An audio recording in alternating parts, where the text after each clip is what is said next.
Hey guys, welcome back. It's going to be looking at you for another video for Raid Shadows. Hopefully you're doing well, and hopefully you're looking after yourselves. And hopefully you had a great start to the weekend. Yesterday was my wedding anniversary, so 1 year anniversary. So we didn't do much other than just went to cinema. We watched Despicable 4. Kind of a cool film, bit of a kids film, but that's fine. I'm gonna have to get used to that anyway. With a newborn on the way. Anyway, so hopefully we are looking pretty juicy for not the Revenants, for the Prism Shard, right? Dutch is in there, always tempts people. Pretty much Oak as well, who was a guaranteed long time ago. Kind of wish I went for him myself. I didn't have the shards though, so it's one of them ones. So let's get into today's video. Today's video, I'm still on the quest, I'm still on the hunt, and we're looking at finite teams without a GNUT in them. Now, all of these teams need to be on hard mode, so I can take you for the next level from normal, which is 25, to finite. So why am I doing this? Because I'm seeing an increasing amount of people that don't have a GNUT because one, they've either failed the fusion, two, they've returned to the game, or they've just spent a huge chunk of change and catched up with the rest of the in-game player base, and now they're looking to do finite hard. Without GNUT, it's very difficult to do that. Now, I've released a team already on 6, a fantastic team. There is options out there, but there isn't a lot of options out there, especially if you're looking to speed farm. Now, speed farming is very key to this game. Now, you can run these 5-minute, 10-minute teams if that's what really if we really want to. I'm not going to make teams like that. Now, in today's team, I will be dropping timestamps down below so you can go back and watch the recordings. This is a 100% team as well, which is super nice. Now, with finite empowerment, with epic empowerment in the game and blessings, you can easily hit the stats I've got. Now, I do want to express my gear is super in-game. I don't have like crazy amount of empowerment or blessings when it comes to legendaries, but obviously epics I do. So don't worry if you can't meet like the attack stats and stuff like that. You just need to follow the speed tune. Now the speed tune can vary on different champions. I will get into that in today's video. They can be lowered. You don't need to run Savage like I'm doing. Me running Savage just allows me to run his team more faster, more consistent, and I suppose show the optimize for this team. Now, if you had this type of gear to doing this, now you should be thinking about finite 6 or 10 if you have this type of gear. Now, let's go into the team, let's do a couple of runs, and then we'll talk about a couple of things as well. It is really secret to know that you do need a freeze champion. So we do have this. It's a full epic team. So everyone has got accessible champions to this. I know this crazy empowerment. We've got a +4 fully awaken, a couple of +2s and a +3. Now, again, you don't need this. You just need a couple of phantom touch, like level 1, level 2. You can even go with Gorgo's phantom touch. Now, it's not so key to be down at. You just need to follow the presets, the speeds, and again, you don't need to follow the merciless or the savage or anything like that. If you do have that gear, go for it. It will speed up your run. If not, it will just slow down your run slightly. You could also bring in a bolster set as well if you're struggling for damage and clearing the waves on high speed. That's when you have Gorgorathinia. We got defense down, we got the defense tat down, and we got the decreased speed from Stag Knight. We've got the damage coming in from Rorgard for the waves, and then he's going to bring in decreased speed for the boss. We've got the increased speed for the waves around from Gorgo and Mr. Blue.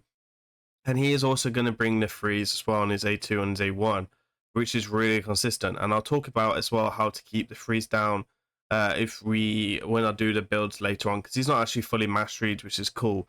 Farrakhan Fat is obviously in here with ally attack. You can replace him with pretty much any ally attack in the game. Again, Oak would be the fantastic ones again. If you have someone like that, you probably can do higher levels. I just wanted you to bring the 1 because I know there's a lot of people stuck on the missions as well. The Rantu missions or horsey missions or whatever you want to call him. So it's very key to do that. Let's go and do a run then. I've done about 20 runs or so, and not really struggled with any. Never seen any fails. Not even got close. I haven't really seen him take a turn, but that's probably coming from the the damage we've got. The crushing ram is pretty OP for clearing waves. Now, if we're talking very finite for Pacific for people, you do want to be running Phantom Touch. I'm just being a type bomb with my stuff, right? Because I don't want to pay the extra gems to reset them. Now, I use my Royal Guard in Curse City all the time, so we're actually just using his build from Curse City, which I was able to speed tune, and then Gorgos with just leftover gear, really. 2 champions are over 300 speed, which can be your Falcon Fat and your Stag Knight. Now, again, Stag Knight doesn't need to be critical rate, doesn't need the critical damage that we've got into him. That just bonuses. Again, he is also another tender for a bolster set if you feel like it, right? You can bring another speed freeze champion as well if you need to, by dropping Royal Guard if you feel like you need it and struggling with this. Now, we kill the boss pretty quickly, so it doesn't take a turn. We're doing it with 1 minute 4 earlier, and then we do it 1 minute 8. We're going to do another run to show you it's consistent, and it's definitely a team that you want to take into consideration. Now, we're doing everyone here that's strong affinity as well, so I don't know if Naldor is a option, if I'm honest, because he is negative affinity, but we do have the reviver's response, the revive ready, right? So we're doing all our bits and bobs, and you can see that we're clearing our waves and stuff. And again, we're not really struggling with anything, right? They're not really taking turns. The freeze is doing its job, which is really, really cool. It's not 100% freeze, but you know, it is what it is. Got turn meter as well, and then you got Royal Guard just absolutely killing the waves. Now, if we do have a 6-star Royal Guard, Crushing Ram's definitely strong as well, but for finite, you gotta stay with Phantom Touch, right? Because finite is very specific. Again, you can replace blue with any freeze champion. He's mainly in here just for the freeze, right? So you could use the Void Legendary from the Barbarian, who everyone has access to from the clan shop. If I remember correctly, that's where you get it from. I've had mine for a long time, so I don't really remember all these things as much, but I'm pretty sure it's from the clan shop, which I can't pronounce his name. So everyone knows I'm bad with names, so I'm not gonna argue with that. So this is 1 minute. Now, if your gear is not as good as mine, it'll probably take you about 2 minutes, maybe 2 minute 30, but it's definitely worth it farming stage 1 over stage 25, because obviously you have a high chance of getting the mythicals. You would get the mythical items, so you have a higher chance of getting legendary and epic as well. So especially for the 6-star route, I would always say it's better to go and do that. And I think sometimes trying to be energy efficient is probably worse to do overall, because you got to think about farming gear. Now, I know dungeons is not as important as farming gear as it used to be, but I would still say you always want to farm the highest stage, most consistent, and the fastest to really optimize for your gear. I try to be energy efficient, that's fine, but don't try and be like crazy energy efficient where then you're going like doing normal over hard and then not getting that chances of getting a mythical gear, because if you do end up getting lucky, you get lucky, right? As well. So if you're a spender as well with more energy, with 2x savage events and stuff like that, it's better to farm in the hard mode, right? And now some people might only be able to do 1, some might be able to do 3, 6, or 9, or 10. Just farm what you can, right? The best stages are probably 1, 3, 6, and 10 for myself personally. Mainly 6 and 10 because of Void, right? Don't have to worry about affinities and stuff like that. Let's go and see the presets there. And the presets are very, very basic, right? You don't have like crazy presets. So let's have a look at these presets. So Gorgorath, he hasn't got anything going on really, so you don't really need to worry about him. Stag Knight is just going to be left as he is, and then you're going to open with the A1.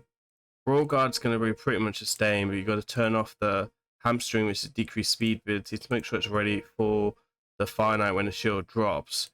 And then Falcon the Fat, right? Falcon the Fat, it's only going to have his beat down locked off on the second round, so he's ready for the third round. We're not running resets, so it's really important.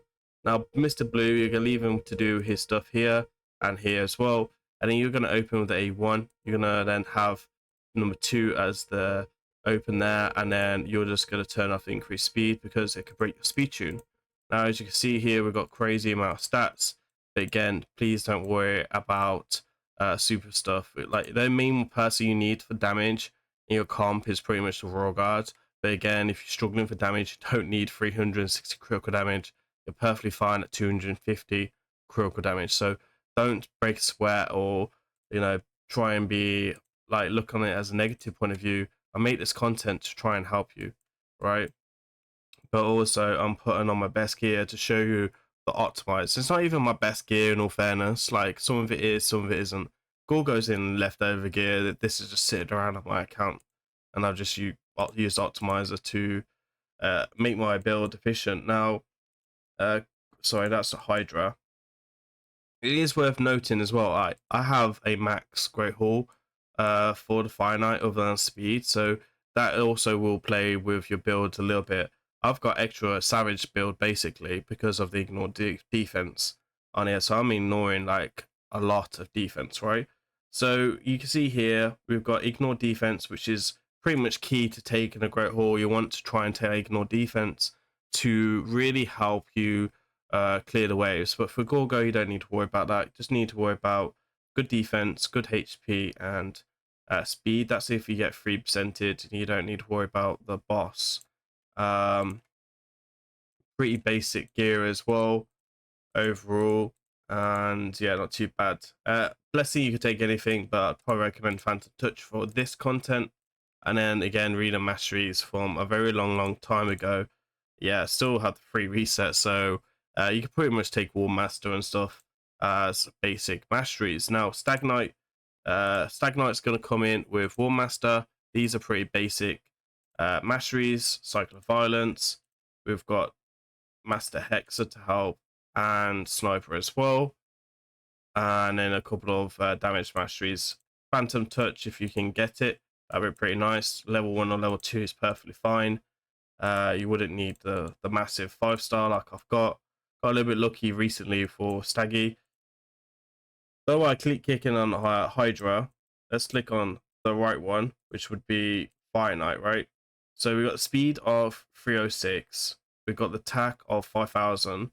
So the attack is a bonus. So again, focus on the HP, the defense, and speed. If you get a crit cap to that, be fourth, as well as accuracy as well. You want around about 350 accuracy, and you can see here we've got good accuracy as well. If you don't have the accuracy, you won't land the decreased defense and attack down and decreased speed. Critical damage again is just a bonus, and then the speed you can run in around about 300. You don't need them super fast. I think you'd be perfectly fine at 259 as well. But again, focus on speed, defense, HP, and then accuracy, and then the bonus is critical rate, critical damage, and attack on his builds. It's pretty easier to see that. And then again, if you can get that on top of that, the bonus would be the Savage, Slayer. You could use Slayer for A2, Instinct as well, or Merciless as a 6-piece set as well. So yeah, that would be really cool. We are oiled as well. That is one of my best Savage sets. Now it's a leftover lethal set because my lethal is not that good, so I don't tend to run lethal on any of my champions other than Ronda. And then we're gonna go and have a look at his masteries as well, which would be good speed, critical rate, which is way over the top. Again, you can run him at 70% critical rate in all fairness. Critical damage is a bonus, and then accuracy is not really needed because his rolls are already being replaced by people. He just needed for the ally attack. So focus on speed, defense, and HP, and then whatever you can run on top is a added bonus. Then we've got Phantom Touch as well, and then the masteries, which again you're going to go with War Master. You can come in with Cycle of Violence, perfectly fine. He can do his ally attacks much as possible, but just worry about turning off that A2. After his ally attack off on the second wave, right? Because you want him to open up with it. If you don't, then that will throw off your comp. You don't want to see Samuel. Samuel is not for this team. So we have Mr. Blue. As you can see, we don't have masteries, so we can still make this a bit better. You know, come down with War Master, which would be pretty cool. You could also take Fears of Presence if you're struggling to keep down the shield because you're not doing enough damage and stuff like that. Then you could also run Fears of Presence, and this is the thing that I would recommend to do. This will give you extra 5% of the freeze. I know there's a few people who run that on optimized builds, right? So again, this guy is actually pretty low. Now this guy can be run pretty much from 240 to 230. So the speed is perfectly fine. So the most things to focus on here is speed, accuracy, and then survivability, which should be defense and HP. And then the bonus would be the critical rate and then the critical damage. His multipliers are not crazy. So, you know, you don't need to really run the savage. I've just done it because I already had them in that build. And then I've kind of really left them in it. I just tweaked the speed a little bit, and yeah, it was perfectly fine. So there is the stats for him. And then finally, right, last champion of this comp, which is probably a crazy build for Royal Guard. If I'm honest, it's a 6-piece merciless, as you can see. So we ignore an extra defense on top. We've got fully empowered, fully nearly great haul for the live arena. So you can see there's a lot going on in these stats, right? I'm very proud of this Royal Guard. Makes my life very easy when it comes to Curse City. Now, again, please don't worry about 8,000 attack. You don't need to run that. This is just a beneficial for my build. I run this build in Curse City for Soul Cross, and I think it's for the Taurus and Marishka wave where we one-shot them and stuff like that. So, you know, accuracy is key because you want to decrease speed. So 350 accuracy is a key. Speed of 220 to 210 is perfectly fine. And then you've got 100% critical rate and then attack for the waves. Now, you want to build attack for the waves, and that is a key bit. He is your wave clear base. Again, if you're struggling with stats, you could probably use another freeze champion, and then you could just recycle the freezes through the wave and then kill that way so they don't take the turns, and then take the bolster set as extra security, and then you can just use the same speed tune and stuff like that. So again, you know, defense and HP are bonuses, but again, he's mainly in it for damage. So 8,000 attack is very high, especially with increased attack as well from Gorgon Wrath, which would give me around about 12,000 attack with 50% in attack up, right? Which is pretty nutty. I'm not going to deny that. Critical damage as well, you can get away with 250. Don't let these numbers fool you or anything like that. These numbers are just as a bonus, right? Then obviously ignore defense as well. Ignore defense is a lot of things that people sleep on, right? Ignore defense basically replaces your savage set. Don't need to run savage. This is just a bonus. So again, don't worry about it if you haven't got a savage for it. You don't need it, okay? And that's about it, really. You know, Blessing, Crushing Ram for me because of what in Curse City I'm mainly using for now. And then this are his masteries. Could actually go Hammer Smasher. Probably be a better tier 6 mastery for Curse City and Finite as well, because we're ignoring so much defense. We don't really need the War Master. So that's about it, right?